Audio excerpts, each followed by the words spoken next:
may banat ho doon sa lawyer, no, na pumirma po o doon sa lawyer na grabe, na nagsabi na si Alice Go ay nasa Pilipinas at ano, Ba't ginawa yun?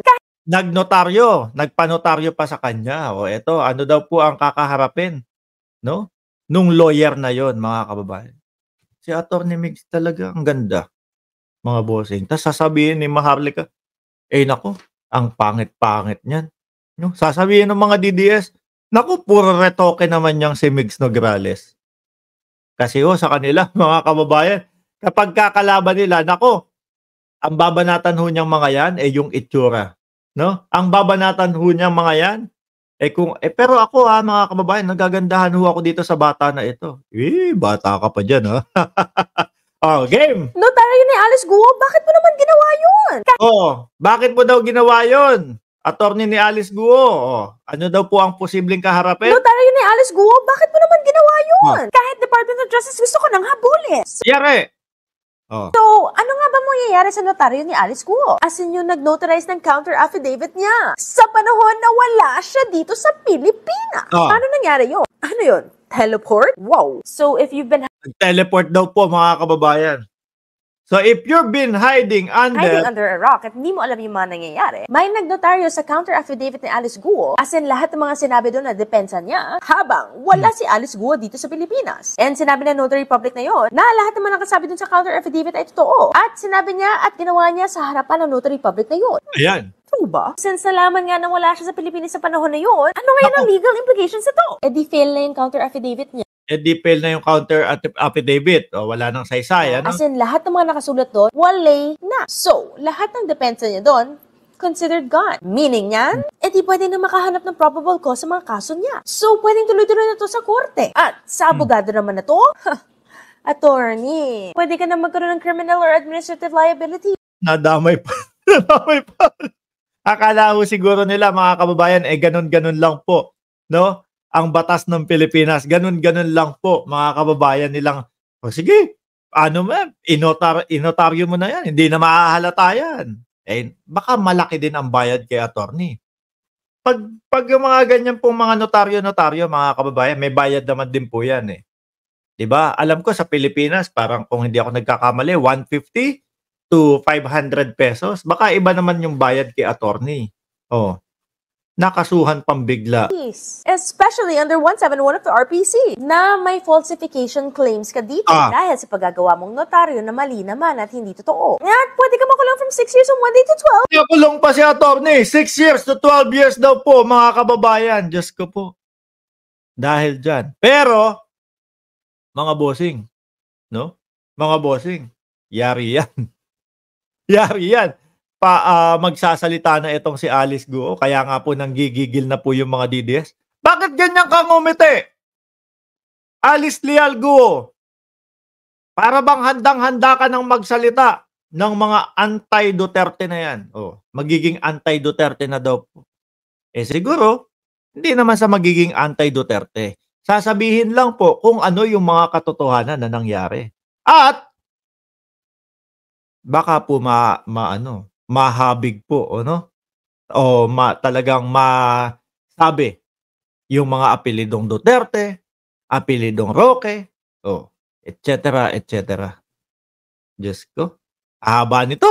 Years! Nakakaloka. Sana hindi totoo to, pero kung totoo, kawawa ka naman, attorney. Sayang naman lahat ng mga panahon at years ng practice mo. This is Congresswoman Attorney Migs Nograles. Ask me, PBA, paano ba, Attorney Amping Kanunay? Yun, nako, Diyos ko po, Lord. Anyway, mga kababayan, meron pa sana tayo isang topic eh. No? Gusto nyo bang ituloy ko pa ito, yung isang topic natin? Panghuli po, mga bossing. Ito kay Kibuloy na. No? Kibuloy! Last topic po natin, mga bossing.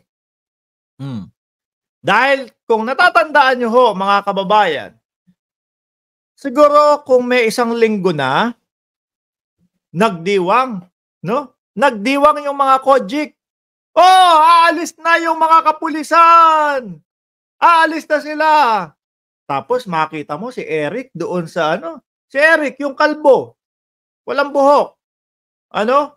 Makita mo gumaganon pa sa SMNI.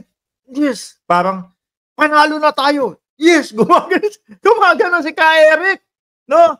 Na siya pong isa sa pangunahing tagapagsalita po doon sa mautog nila, si Eric at yung isang NPA din.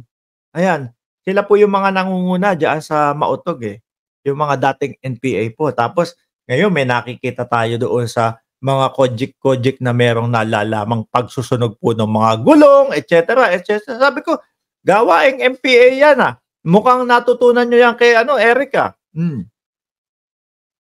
For the win daw po. Sabi, di ba, Randy, Kiborat, for the win, si Kibuloy. Kasi aalis na yung mga kapulisan. Bigla ho, mga kababayan, inexplain, no? Ni DILG Secretary Benhur Abalos, saglit lang. Anong sinasabi niyong aalis ang aming kapulisan dyan? Hindi. Tuloy ang operasyon. Yung mga bakod, barikada, etc., yun lang ang aalisin po, mga kababayan. Yun lang ang aalisin. Tuloy ang operasyon ng ating mga kapulisan.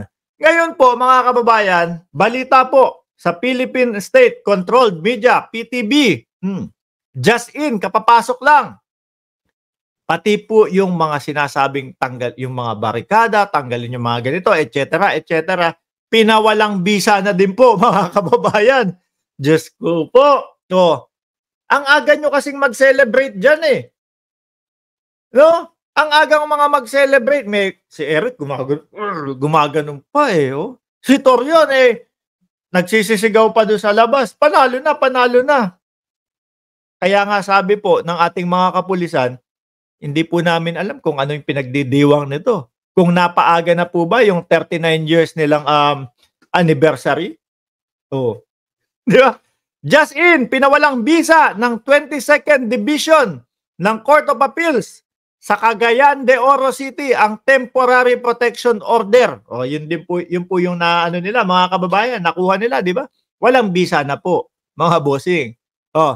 Pinawalang bisa, pinawalang bisa ang Temporary Protection Order na inilabas ng RTC Branch 15 ng Davao City sa Kojik Compound. Ang desisyong ipinalabas ng nakakataas na korte, the court find that the public respondent RTC Branch 15 Davao City has acted without kumikilos ng walang pahintulot o authority cognizance of the amparo case. Ayan. Naku It follows that the issuance of temporary protection order has no basis, walang basihan ho, mga kababayan. Siguro, naku, ano ba